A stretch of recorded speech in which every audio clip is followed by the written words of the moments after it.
Hi, my name is Thomas Johnson, and I'm the founder and CEO of Get Up and Get Fit Wellness Coaching Concierge. I'm also a C-suite advisor and investor. You're listening to How May I Serve You, where I'm constantly on the quest to surround myself with the best coaches while learning how to better serve our executive clientele by asking them, How may I serve you? Today's show is sponsored by Get Up and Get Fit. Get Up and Get Fit will be providing students with textbooks and school supplies in Cambodia in honor of our guests today, as well as our philanthropic mission to impact at least 50,000 people per year. And today's guest is Dr. Kimberly Wilson. Dr. Kimberly, how you doing? I'm doing well. Thank you so much for having me. It's an honor to be here. I'm so glad that you asked me. Awesome, awesome. After your podcast interview with my buddy, I had to bring you on the show. That so, was Dr. enjoyable as well. So Dr. Kimberly Wilson, LMFT, is the expert for executive in high stress roles experiencing burnout. She assists those who are feeling overworked, overwhelmed, and over it all to reframe their thoughts and develop sustainable practice to live an intentional life. Her mission is to cure 5,500 women of burnout in honor of her grandmother's legacy. That's an amazing, amazing goal right there, Dr. Kimberly Wilson. Yes, thank you. Yes, my grandmother passed away before 55, and a lot Oh, of it wow. was due to burnout and doing too much for too many people and not taking care of herself. And that's part of the reason that it inspired me to choose that number because she didn't make it to 55. Wow, wow. I mean, it's crazy how you were inspired by your grandmother. And so my grandmother was the matriarch of my family as well, and she died of diabetes. And I was so overwhelmed, and I felt at fault regarding Wow. not being able to do more because her goal was she wanted to watch me graduate, right? So my freshman year, second semester, that's when she passed away. So Wow. I could relate when it comes to trying to honor your grandmother, right? So I'm with you. I'm with you. So so Dr. Wilson, I want you to tell us a little bit more about yourself, right? Where are you from? Give us the 2 minute version. 2 minute version. So I am a Detroiter, Okay. stranded in the South. So I currently reside in South Carolina. Um, I am a mother, a former Marine, Oh, okay. a speaker, an author, and I like to think someone who's a do-gooder who likes to help and serve people, as I've done that my whole life. Awesome, awesome. So you're basically here to serve. Absolutely. Absolutely. My whole life has been about service. My family's life has been about service. My father is a retired arson investigator. My Okay. sister is a Detroit police officer. So it's just kind of in our DNA that we are public servants. That's amazing right there. So why did you get into coaching in the first place? Well, so as you know, so the LMFT means I'm a licensed marriage and family therapist. So Mm-hmm. I've been that since 2000. So giving you a little clue to my age, and so I really enjoyed that. The challenge with that is that it comes from a medical model, and it comes with the belief that there's dysfunction. Mm. And I shifted to coaching because I wanted to work from a wellness model more so, and I Mm-hmm. wanted to expand my reach, not just people that were um, coming from a dysfunctional place or needing more guidance, but those who wanted to improve and do bigger and better things. And so I felt that I could expand my reach because everyone doesn't want to use their health care. And there's also a stigma to mental health. Mm-hmm. So that's changing. Uh, but that was part of the reason for the shift. And it just expands my audience. That's amazing right there. So one of the things that attracted me to you was your love for the wellness industry, right? Wanting to help people, especially women who are suffering from burnout. And we all know, especially with the pandemic, a lot of folks have been suffering from burnout, depression, and overall just going through a funk, right? So besides your grandmother's situation, what other what other things inspire you to go towards this route? Why you? Why me? Well, I think one of the big things is I'm definitely a survivor of burnout, and Okay. as I've done it multiple decades because I didn't learn my lesson the first couple of times, and I would get into these cycles of overwork and overwhelm and trying to overachieve. Uh, Hmm. I'd say part of it is just some of the lessons that I've learned culturally that as an African American female, I had to do more, serve more to go half as far, as well as being in male dominated industries. Hmm. I felt that I needed to just overachieve, and I wouldn't take time to develop myself, to get the rest, to nurture my family, and until my body would give out, Mm. then that would be my trigger. But now I've since learned those micro triggers along the way to say, okay, Kim, you're going a little bit too fast. You need to take care of yourself. Mm-mm-mm. I love the fact that you were able to learn about your micro triggers, because before we get to that next step of taking action, right, or lack of, there's always a trigger, right? Yes. Understanding your trigger is so important. People don't understand this. They tend to ignore the triggers because it's normally just like a 5-second window before any type of action is taken, and you recognize Yes. that. Yes. So you and I are on the same page when it comes to that. So Right. that's Triggers amazing. and cues. Yes, Sometimes indeed. it's important to distinguish the difference between, what are your cues? So the cues are the things, of course, that let you know that, uh-oh, this I noticed this situation is occurring, and the triggers are the situations that you're in. Mm, So whenever I have multiple things that I need to perform in, or there's a lot of high expectations in multiple areas of myself, that's kind of a trigger for me because I want to okay. show up in my best. And my cues are, it's like, oh, where's my keys? Where's my glasses? Where I start losing things. Oh, I'm okay. not mindful in my experiences. So that those are my cues that, okay, you need to slow down.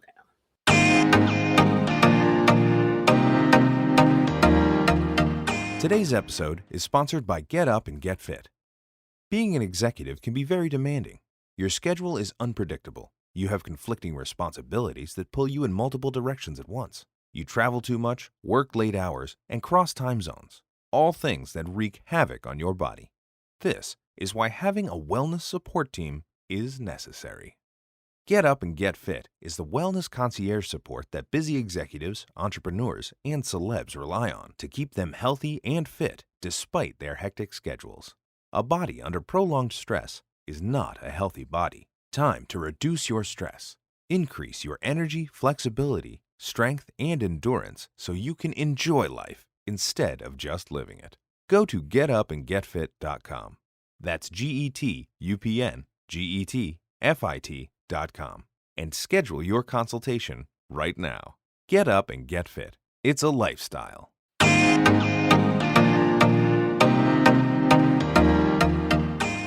Got it. So you and I both work with high achievers, right? High performers. What tip would you give to a person that's operating at this high level of achievement to be more focused and more streamlined when it comes to their wellness, comes to the overall homeostasis, right? What's up the trick?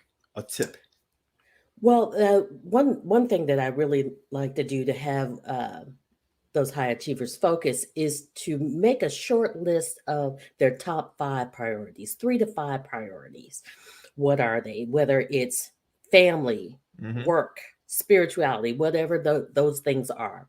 And then I ask them to look at their lives, make a little pie chart, and decide and really assess, are they actually giving time and energy to those things that they say are Mm, their priorities?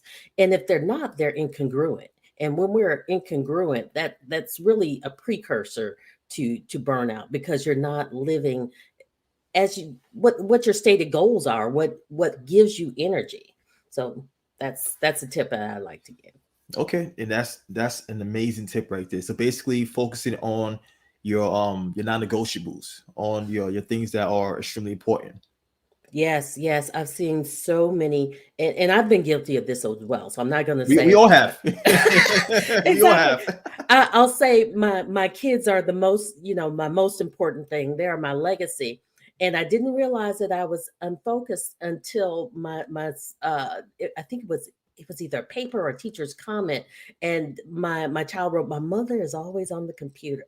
She's Oh always doing wow. that," and I said, "Oh." I need to shift my behavior because Okay. that's how he's viewing me. Ooh. Okay. Okay. Wow. Wow. So That was a big slap in the face. that was the aha moment. Yes, Okay. absolutely. So Dr. Wilson, who do you coach primarily, and also what's your coaching style like? Okay. So I'm going to answer that a little bit backward. I like to take a holistic approach to coaching. I don't just focus on burnout, but we look at multiple areas in their life. We like to see what's functional, what's dysfunctional, where they like to improve, and we take a path, a roadmap to get to that level of improvement. So I like to find the vision. Where is it that you want to go? But because without a vision, you're going to perish. We're just Exactly. walking blind. Mm-hmm. So I wouldn't take a cross country trip without knowing where I'm going. What's Mm. my destination? So that's the first thing that I like to approach, and looking at multiple areas in their lives: health, relationships, career, spirituality, and sometimes I bring in other experts to assist them if they need deeper work with that. I love that. And the second question was about who is my primary focus, correct? Correct. Mm-hmm. So that's high achievers in executives in healthcare, banking, technology. That's been my jam thus far. That's where I seem to have an expertise, or the people who gravitate toward me. Um, and primarily, it's been women, but also men as well. Got it. Got it. Okay. So, what's your coaching style like, right? Because I interview tons of coaches, right? And I've really interacted with a lot of different coaching and coaching styles. What's your coaching style like? Are you Okay. are you more of a inquisitive? Do you ask a lot of questions? Are you more of a analytical person? What's your style like? Talk to me. So kind of eclectic, because I definitely ask a lot of probing questions, Okay. and I only challenge. I do challenge, so I let people know that I do challenge them. That if they are not congruent with what their stated goals are. If you're saying that you want to lose weight, but you're going to McDonald's every day, that's really not congruent. So I'm going to challenge you and hold you accountable There you go. for those actions. I never tell anyone to do, but I tend to ask them very key questions. That's what I've been told, that I really hold a mirror Mm. and help them reframe their thoughts and their situations so that they can get the best outcome. So you're being a guide, Yes. and being a guide is basically the trait that most great coaches exemplify. All right. So you're being a guide. And I love the fact that you mentioned you don't tell them what to do, because most people don't like being told what to do. Oh, Right. I'm right in that camp. So I totally get it. I totally get it. So if someone were looking for a coach, what traits would you advise for them to look for? Well, a big thing for me, I always suggest that people run the other direction if they find someone that needs to tell them what to do. Okay. Uh, because no one knows you better, your life, your needs, your wants, your desires better than you yourself. I Mm. really try to help people bring out the coach in themselves, because Mm. you can be your own best cheerleader. Um, and You asked me the things that they should avoid, Yeah, correct? yeah. The traits. So basically, for instance, were if a prospect was looking for a coach, right? What Right. traits will be the key traits to look for in their quest and in the discovery to find a coach that will work for them and with them, Right, right. um, to their best capacity. Yes, yes. I think someone definitely who has some experience Hmm. in and expertise in what you're trying to get to or to gravitate toward. You want to avoid someone who oversteps their reach with that regard. I certainly wouldn't try to be someone's fitness coach. That is not my expertise and not my jam. I can do it, but wouldn't try. Um, as well as avoiding someone who knows it all. Oh, Um, okay. Yeah. I that just doesn't bode well because I feel like we're all lifelong learners. Even Yes. though I'm a university professor, I have a doctorate. I am learning every day. My Mm, children teach me every day. there we So go. there we can learn from so much. I love to learn from nature. So Yes. they should be humble enough to be able to learn from you as you each grow together. Yes, indeed. That's part of the life process, right? We're constant learners, right? Yeah, Metamorphosis, right? You learn, you grow, you explore, you grow. That's what growth is, right? Yep. You can't be stagnant. If you're stagnant, oftentimes we become depressed because there's no progression. In that's order for you to right. progress, you have to constantly consume something different. You have to learn from a different perspective, right? This is why it's good to travel. It's good to interact. Us as social beings, us as people, creatures that need to socialize in order to thrive, we have to be in that environment. So I'm glad Right. you mentioned that. Yes, So connection is so important. yes, indeed, yes, indeed. And this is why like so many people were going through depression during COVID. Because they were stuck at home. And like the Absolutely. depression rate just skyrocketed. It was crazy. So that's true. Absolutely. I know that part on the mental health aspect. That was another reason that I focused on burnout. I Hmm. found myself during the pandemic working 18-hour days. Like, Okay. no exaggeration. I was eking out sleep here and there.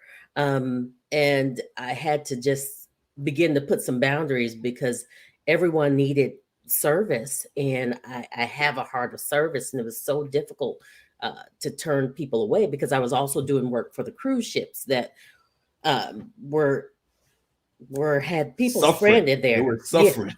they were suffering, and Hmm. it was many nations. That's why the 18-hour day is not that I was doing counseling at 3 o'clock in the morning, but they were just being around people around the world.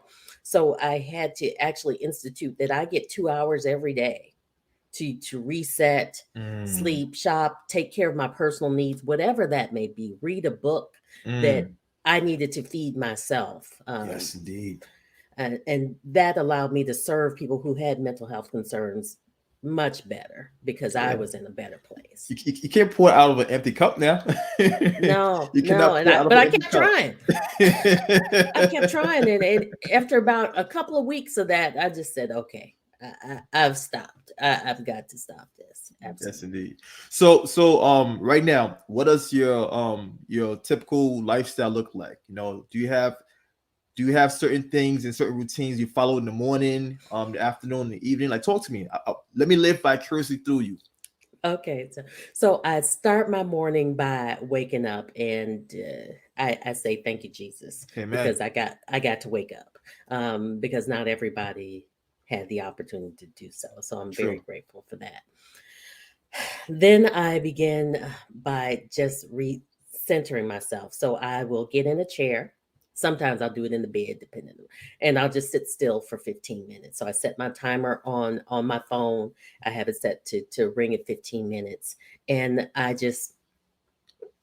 center myself on myself, and I think about my goals and what I want to accomplish for the day, and then I begin getting dressed. While I'm getting dressed, you said you would, so I'm gonna try not to give you too much eye bleeding detail, but I'm gonna give you some detail. On my mirror in the bathroom, there Okay. are a few affirmations Nice. that I read to myself to keep me centered and grounded and confident, so that I can do what I need to do. And then I proceed my day by accomplishing those things. Sometimes I'll make myself a smoothie, or I'll make myself breakfast, um, and or either a protein smoothie, protein shake, or some eggs with spinach in it. Then I go about accomplishing my task. So I make sure that I do not open my email first. There you go.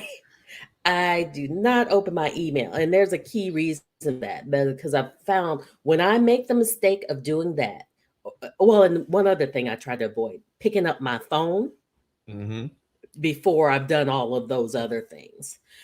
And what I found that happens is that the tail wags the dog. So Mm-hmm.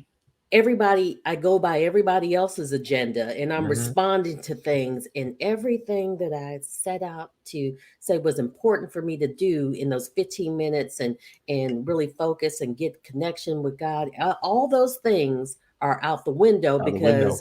because I need to find this, respond to this, type that, and I'm stressed. Mm. So after I accomplish what I need to accomplish or set out to do, then I tackle my emails.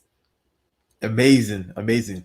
It's funny how much alike we are because I actually keep my phone away from my bedroom Ah, intentionally because I know I have a habit of grabbing my phone and going to emails and social media. So because I know my triggers, hmm, I'm much more aware. So I have a non-negotiable. My phone stays office, in my office, right? that's So it's literally, you have to know yourself. This is why you have to learn about your habits, learn about your triggers, learn about your pros and your cons. So I'm glad you have these these tips, practices. these practices that you follow on a consistent basis. Because whatever I'm big on habit, right? I'm big on human behavior. Whatever we do on a consistent basis, it becomes habitual. Yes, It becomes, now these are your habits now. And once you pick up your phone, you don't even think about it. You go right to your emails. You going through, and once you read the email, you want to take action. So right, it's all about being intentional, setting a standard for yourself, creating parameters, right, and then yes, execute it. absolutely, They're making it easier right, for yourself by putting these for instance, you have your affirmation on your mirror, so you don't have to think about it. You go in your bathroom, it's right there. You have to brush your teeth, right, and do your right. face and do your hair. So the goal is to make things easier, so you don't have to burn calories. Your brain doesn't have to think extra. So, Mm. ooh, you're doing it. You're doing Well, it. I am about to use that tip that you said about not even bringing my phone into the bedroom. So I might miss a funny video or two. I go to bed, but that's okay. But I definitely need to do that. I think that will get me to bed a lot sooner. So I'm a night owl, so Oh, okay. that's my bad habit. Oh, I got you. I'm a binger, so I tend to binge watch like random stuff. It doesn't even have to be good. That's a problem I'm still working on. Beautiful, so beautiful. so now it's storytelling time, right? This is like one of my favorite part of the whole podcast. Okay. Give me like a 2 to 3 minute success story where you was working with one of the client and you helped to bring them past over a hurdle, I would say, right? Towards success. Okay.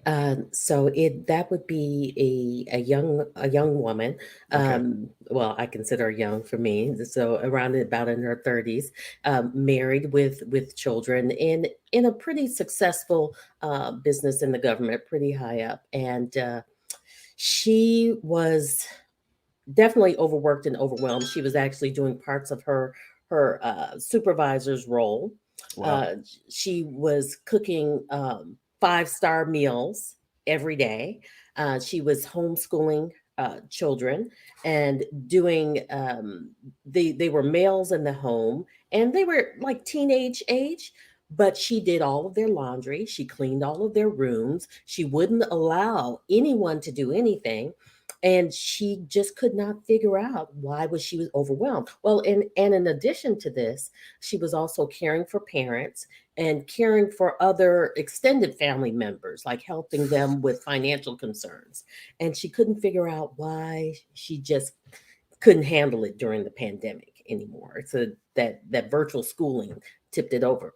So we really worked on her for her definitions of success and what it meant to be a good wife and a good mother. Mm-hmm. So we had to tease apart some of those things that no longer were helpful for her. Okay. She had some very rigid thoughts about who she was and who she needed to be and how she showed up. And a big part of that was that she needed people to depend on her. And so Oh, we found okay. ways that she could be loving toward others without sacrificing herself. And Mm, she really, it was so beautiful to watch her face when she realized, it's like, I allow my kids to do their laundry and it was okay.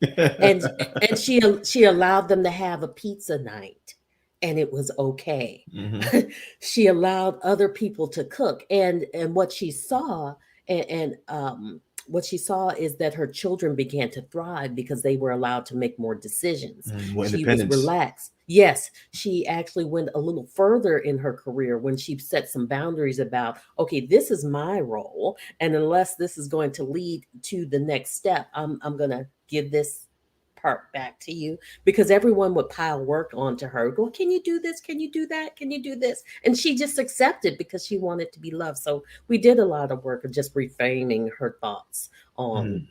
who she was and how she needed to show up. So I hope that was a good example. And I That hope was I an go my amazing 2 minutes. story. No, no, that was an amazing story because I I see a lot of women, mothers especially, even mothers who are entrepreneurial, and even mothers who are in the high position, like the high level positions, C-suite. They're still they're still playing these both of these roles, right?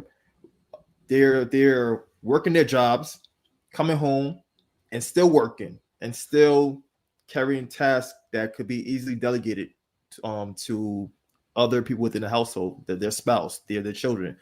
And you're right. So more women need to coach with you. Right. It always reminds me, I'm really going to date myself here. There used to be a commercial. It was called Angeli, and it said, I can bring home the bacon, fry it up in a pan, and never let you forget that you're a man. So she had to do and be Wow. everything all the time. And that gets old. You know, other people, when Mhm. you allow other people to develop their skills and shine, you also grow as well. I mean, you Mm. give them a sense of accomplishment, and instead of enabling them, they're allowed to grow. You're actually stifling people's growth when you do too much for them. Yeah, especially the children, because once they leave the household, they don't know how to do their laundry. They don't know how to change a tire. They don't know how to do basic life survival, steps. And it's basically you enable it. You basically cripple them in a sense. Yes, I You know, have a quick funny story with that. talk to My me. Let's have fun with this. my son went home where I am in Detroit, and he always hangs out with his cousins, and his uncle did not he didn't know something was wrong with the lawnmower. He didn't know what to do. It wasn't working, and when he got back, he said he needed to put oil in it. So, but he knew Wow. that. I mean, he was only 16 at the time, because we make Oh, sure that they are very empowered and enabled to do a lot of work at home. there you go. There you go. I mean, it's extremely helpful. It's extremely helpful. Giving people their independence. And I'm glad you're doing that. So, Dr. Wilson, what drives you? What drives me? A number of things drive me. Like I said, I want to serve. I want to be an example to my children, to people in the community. I want to create generational wealth, Hmm. and I just want to leave the world better, in a better spot than how I found it. Mm. I want people to say that I was a light, that I helped them on their journey. Amen. Amen. Are you currently working on any new projects or programs, workshops that you can share with us? Well, I just completed a journal called Unlocking Me, the Key to Your Authentic Self. And it focuses on some key areas. It focuses on self, family and friends, work, business ownership, and community. So I ask Okay. people with prompts to reflect on that. I'm also developing a group a group coaching program so that I can serve more and expand to help people address burnout and imposter syndrome. So. Mm, mm, mm. So, and I'm bringing on a few more coaches so that we can do more corporate consulting and workshops. So I'm really excited about that. That's awesome right there. It seems like you're doing a lot right now. You know, a lot of great things in the works, a lot of great things in the work. Yes, yes, yes. So if someone were to inquire about your services or just want to get to know Dr. Kimberly Wilson, where can they find you? Well, it's drkimberlywilson.com. Okay. And you can contact me there. You can set up an appointment for a free consultation. We definitely do a 30-minute consultation. So whether or not they use services with me, like I said, my goal is to cure 5,500 women of burnout. So you still will have a plan to execute even from that meeting if you decide, well, maybe we're not a good fit, but I left you in a better spot. That's awesome right there. That's really, really awesome. So Dr. Kimberly Wilson, I would like to say thank you for coming on today's episode of How May I Serve You? Thank you for bringing us your energy, sharing your stories with us, and being your authentic self. And last but not least, how may I serve you? Well, you've done such a wonderful job connecting me with is it Big One? Big B1G1. B1G1. I knew that one always confuses me, like it's an I. Yeah, so that I can connect my company so that they can serve other communities and things at charities. So I'm happy about that. And just having me on your podcast has been brilliant. And if I can ever do anything for you, let me know. Let's just keep in contact and continue to create impact. You know, that's the goal. All right. So once again, thanks to all my listeners and my viewers. Thanks for coming on and consuming this podcast with me. And make sure to tune in to next week's episode. Stay tuned. Cheers. Much love.